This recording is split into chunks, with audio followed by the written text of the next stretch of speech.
Nilalaro mo si mama o kinakagat? Didilaan. Ay, aray ko. Dinidilaan mo yung kamay ko tapos kinakagat mo. Aray, ang bad naman.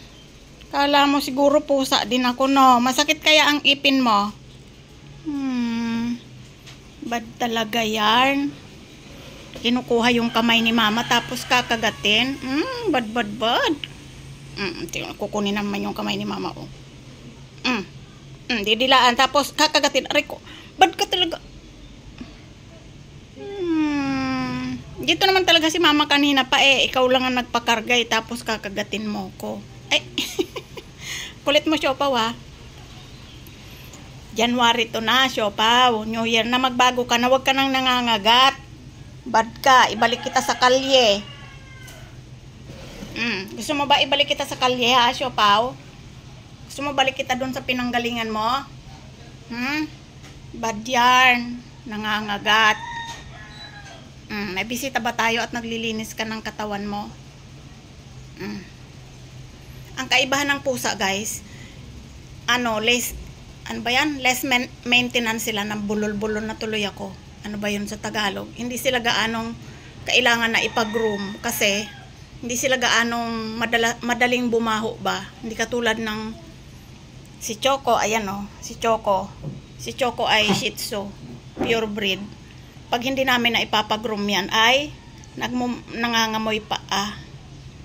Kahit na nililinis namin, kahit na may dry shampoo kami, pero ang pusa wala.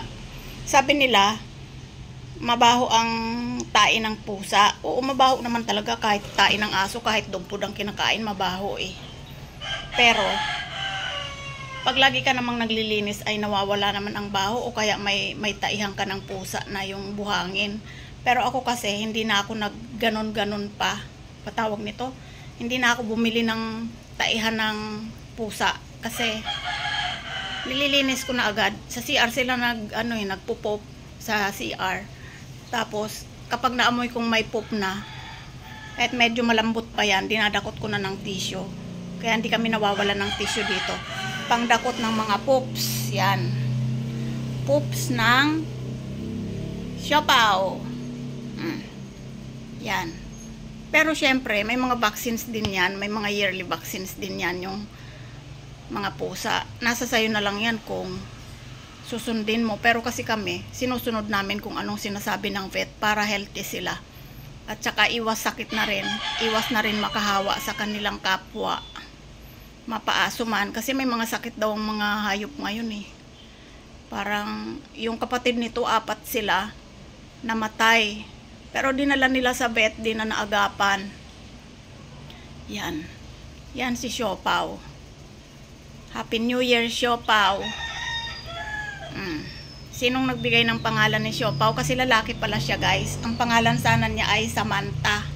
Kaso naging Siopaw na kasi nga lalaki. Kaya siguro madalas mangagat. Matapang kasi lalaki. Yan si Siopaw. Magligpit ka na, Siopaw. Magligpit ka na ng ating mga pamaskong gamit. Kami, guys, ay hindi na nag-display ng Christmas tree. Wala kaming Christmas tree.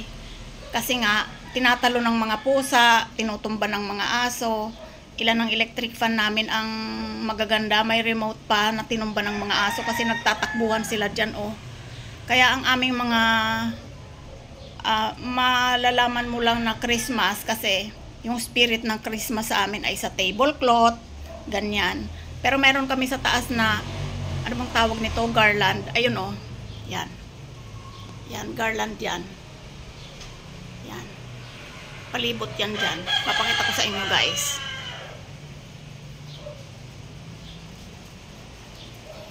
Yan. Nasa taas. Palibot yan dyan. O, diba? O. Maganda naman siya. May ilaw yan. Ayun. Ang connect ng ilaw. Di na namin yan tinatanggal dyan. Wala nang tanggalan yan kasi hindi ko abot. Pinakabit ko lang yan eh. Pero dito sa baba, hindi na talaga kami naglagay ng Christmas tree. Kasi baka ma-aksidente pa tong mga alaga naming makukulit eh. Yan. Yung mga tablecloth, tapos kung ano-anong mga display dyan ng mga tela, pwede yon. Pero, ayun, pagka ganitong mga pang-decor ng Christmas tree, lalo yung Christmas tree namin, ay medyo bakal siya. Mahirap na, baka maaksidente. At eto pa, di rin kami nakapamasyal. Kasi itong si Choco, yan o, ay takot sa paputok. Lagi siyang nanginginig kapag may paputok. Kaya hindi kami nakakaalis. Kasi, hindi naman din kami tinatanggap sa Grab. Kasi, ayan nga, si Choco ay kasama namin. Nakabihis na kami lahat, nakapag-book na. Pero ayaw nila. May nag-accept na isa, ayaw naman dahil may aso nga. Yan. Yan ang trabaho niya. Mangangalmot yan. Tapang-tapang yan. Si itim yan, laki yan. Nakahanda na yan ng mangalmot. Yan. Yan ang kwento namin dito, guys. Sa bahay ng aming mga hayop. Hindi na bahay ng tao. Hayop na kasi mas maraming hayop kaysa sa tao. Pero mababait yung mga yan. Mas mababait pa yan kaysa sa mga ibang tao. Diba, itim? Ang mga aso, pakainin mo yan. Hindi yan magrereklamo kahit anong ibigay mo. Pero syempre, hindi kami nagbibigay ng panis, tira-tira. Kasi kawawa naman sila. Mamaya ipapagroom ko yan si Choco kasi amoy pa na eh. Ayan o. Dinamitan kasi namin yan ng anxiety dress nung New Year at saka Pasko kasi nga wala pa namang New Year, ang dami ng ingay, mga nagpapaputok. Kaya yung balahibo niya ay nagbuhol-buhol. Yun. Itong si itim ay sinuklayan ko yan. Hindi kasi umiinit ng maayos kaya hindi ko siya mapaliguan. Dry shampoo lang ang ginagawa ko sa kanya. Yun. Asa na hanapin natin si Choco. Ay, si Siopaw. Nilayasan ako habang ako'y nagkukwento. Ayan. Ayan si Siopaw. Ang trabaho niya. Oh. Pumasok dyan sa scratch post ni Kisame. Hindi na siya kasya sa loob. Si Kisame kasya dyan eh. Ini-scratch naman niya yung loob. Yan ang trabaho niya. Kung napansin nyo guys yan, bulok-bulok na yung yarn na yan. Pinalitan ko lang. Tapos ngayon sinisira na naman niya. Oh, ayan, ulaylay na naman yung isang yarn. Sabi ng anak ko bumili ng bago. Pero sabi ko wag. I-retouch na lang natin ulit. Bumili ka na lang ng yarn. Kasi pwede pa naman. Yan. Sana naman punta.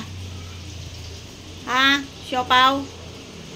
Yan ang aming si Siopaw. Ang aming napulot na tinapon ng iba. Yan. Nung bagong pulot ko yan ay pinabet namin kasi mahirap nang baka may sakit, mahawa itong mga to. Yan. Kaya hindi madaling mag-ano guys, mag-adapt kasi magastos. Unang bagsak pa lang sa bet, libo na. Kasi iti-test yan kung may sakit, may bulate. Siyempre, hindi naman libre yung mga test nila. Yan. Yan si Siopaw. Ayan si Kisame. Yan. Ayun na siya, nagtago na siya sa ilalim ng upuan. Mahilig siyang magtago dyan. Ano, Siopaw, kala mo hindi kita makikita dyan? Kita, Ayan si Kisame, Magkasing laki na sila, pero 8 months pa lang yan si Siopaw. Siguro hanggang dyan na lang ang laki niya, hindi na siya lalaki pa. Sobrang laki na niya eh. Yan, si Kisame namin. Isang, di ka tinirahan ng pagkain ni Siopaw. Busog ka naman na siguro, mamaya na kita bigyan para hindi ma-expose. Yan ang kwento guys. Kung bakit less maintenance daw ang mga pusa. Kasi nga hindi nila kailangan ng monthly ipag-groom. Yan. Kasi hindi talaga sila bumabaho guys. Ewan ko. Ang aso kasi pag hindi mo na paliguan, hindi mo na linis, yung mga tenga, mga ano, namamaho sila. Pero itong sila dagol, itong mga dagol ko, itong aspin ko, hindi sila bumabaho eh. Ito lang si Choco lang talaga. Pag hindi na ipapagroom. Kahit naman nililinis ko yung sa may bandang mata niya kasi nagluluha, ay amoy paa pa rin. So, kailangan natin siyang ipagroom. Ipagupit yung kuko. Kasi takot akong igupit yung kuko niya guys. Baka kasi magupit ko yung laman. Hindi ko nakikita yung hangganan ng laman. Hindi katulad nitong malalaki. Malaki talaga sila. Hindi ko sila ay nakikita ko yung mga kuko nilang malalaki rin. Yan. Ayan na naman si Kisame Siopaw. Diyan ka na naman sa table ni ate. Oh. Ano na naman kinakalkal mo dyan, ha? Lagot ka. Yung keypad niya sinisira mo, ha? Pati bag. Anong tinitingnan mo sa bag? Si Popo, alis ka dyan sa table ni ate. Makalas-kalas mo yung mga... Ano dyan, may pasok na siya mamaya. Baba. Baba. Tamo, aakyat pa yan dyan sa upuan. Tamo, kinakagat pa niya, oh. Saan ka pa? Ayan ang aming si Axel, guys. Ang abon niya. Hello, Axel. Yan. Lagi ka naming love kahit wala ka na. Ayan, nagtago na si Siopaw. Nasa ilalim na, oh. Ayan, binabardagol na naman niya si Kisame, oh. Kaya siya umakyat dyan para bardagulin si Kisame. Tama bang umugali mo yan, Siopaw? Spot talaga ni Kisame yan, kaso pinapaalis niya. Siya ang papalito. Siya na dyan. Sige, dyan ka na. Si Siopaw makulit. Ayan, oh. Pinaalis niya si Kisame. Kawawa si Kisame sa'yo. Hindi mo ba alam si Kisame ang nauna sa'yo? Ay, nauna si Kisame sa'yo. Siya pa yung nakiki-adjust. Oh. Grabe ka talaga. Napakayabang, di ba, guys? Napakasimpatiko. Kung naging tao to, naku. Marami kang kaaway. Kasi may nauna na sa'yo, kinukuha mo pa. Isyang. Bait talaga yan si Isyang, gentleman yan. Isyang. Hindi pati yan nangangagat. Hindi katulad ni Siopaw. Nangangagat yan. Yan, oh. Mukha lang yan mabait. Pero salbahe. Si Isyang, bait talaga yan. Bait yan si Isyang. Isyang. Bait ka? Bait yung Isyang yan, Bait yan, oh. Green ang mata. Ay, si Siopaw.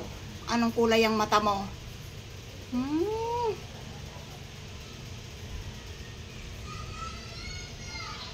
So, yan ang kwento ng aming pusa. Wala silang paki sa paputok, guys. Di sila takot. So, bye-bye na po. Bye-bye.